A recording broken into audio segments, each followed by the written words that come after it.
지금 사시는 아파트, 전쟁이 나면 어떻게 될까요? 사실 그 콘크리트 건물은 현대판 요새입니다. 대한민국 아파트는 단순한 집이 아닙니다. 국방, 효율, 산업 성장을 동시에 설계한 국가 전략 자산입니다. 지금부터 한국 아파트의 진짜 가치를 보여드리겠습니다. 지식의 균형입니다. 지금 사시는 아파트 입구 몇 개나 되는지 세어보신 적 있으신가요? 수천 세대의 대단지에도 출입구는 10개가 넘지 않습니다.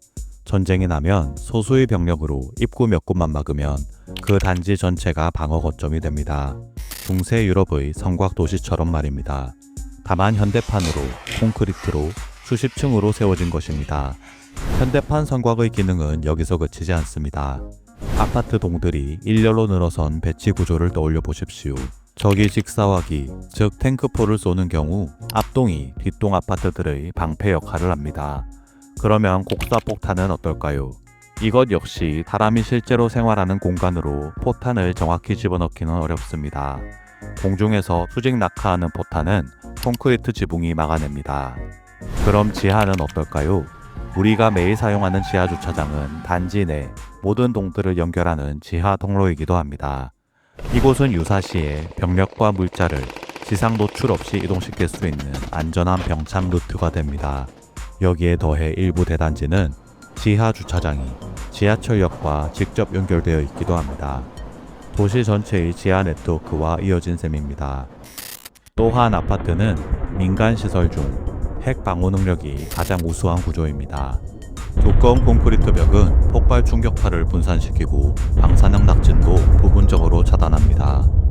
지형도 방어에 유리하게 배치되어 있습니다. 한국의 많은 아파트 단지들에는 뒷산이 있습니다. 이 배치는 탱크의 진입을 어렵게 하며 산 건너편에 있는 아파트를 타격하는 것도 불가능하게 만듭니다. CCTV망도 마찬가지입니다. 유사시에는 실시간 전장 감시 체계로 전환됩니다.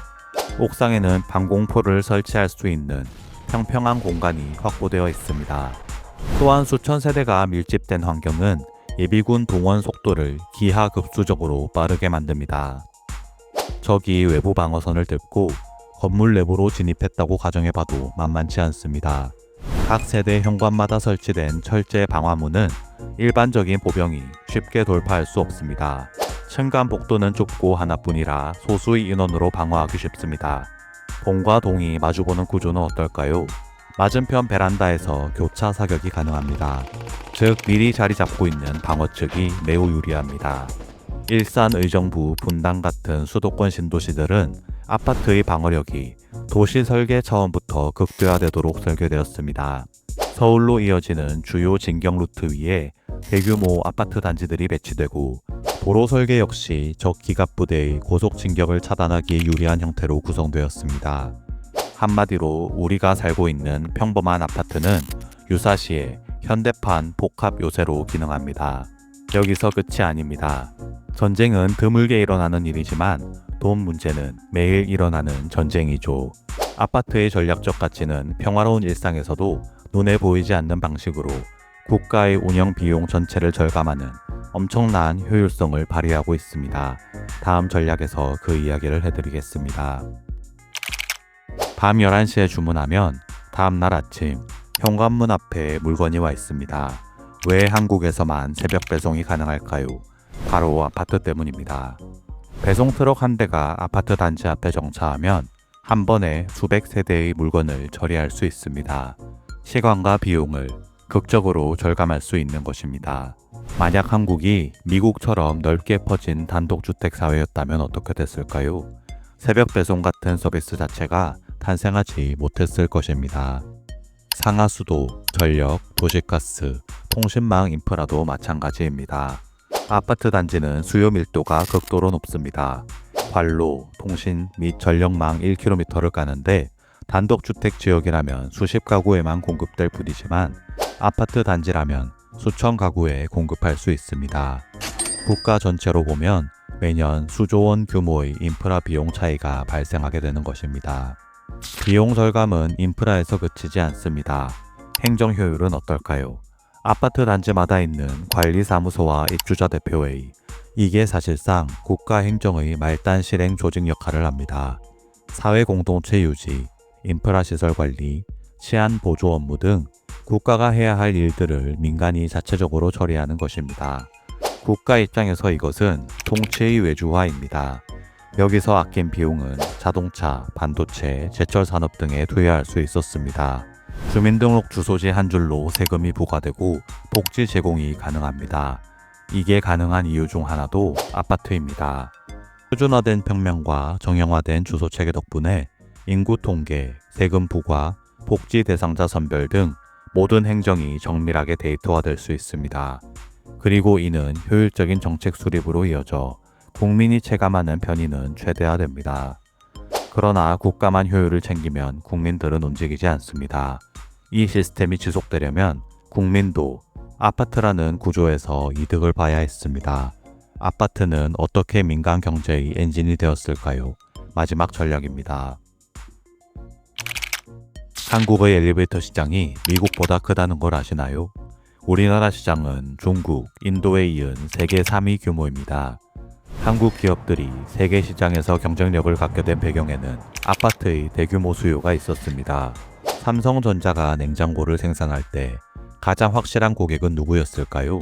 바로 아파트 입주자들이었습니다. 새 아파트 단지 하나가 입주를 시작하면 수천 가구가 동시에 같은 평형, 같은 구조의 집에 들어옵니다. 빌트인 냉장고 규격이 같고 에어컨 설치 공간이 같고 세탁기 배관이 같습니다. 기업의 입장에서 이것은 표준화된 수천 대의 수요가 확정된 시장입니다. 규모의 경제가 작동합니다. 같은 제품을 대량으로 만들면 단가가 내려갑니다. 단가가 낮아지면 수출 경쟁력이 생깁니다. 국내 아파트 시장에서 다져진 생산 체계와 기술력이 해외 시장으로 나가는 발판이 되는 것입니다. 창호, 도어록, 엘리베이터, 보안 카메라 등 스마트홈 기술로 세계 시장에서 팔리는 한국 제품들의 대부분이 한국 아파트라는 대규모 실전 테스트 베드에서 수십 년간 연마된 것들입니다. 그런데 아파트가 키운 건 산업만이 아닙니다. 금융 시스템에서도 아파트의 역할은 핵심적입니다. 아파트는 금융기관이 담보 가치를 안정적으로 산정할 수 있는 자산입니다.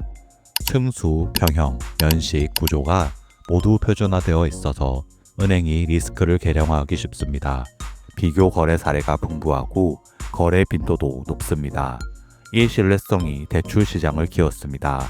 은행은 낮은 리스크로 주택담보대출을 공급할 수 있었고 시장 규모가 커지면서 금융시장 전체에 선순환 구조가 만들어진 것입니다.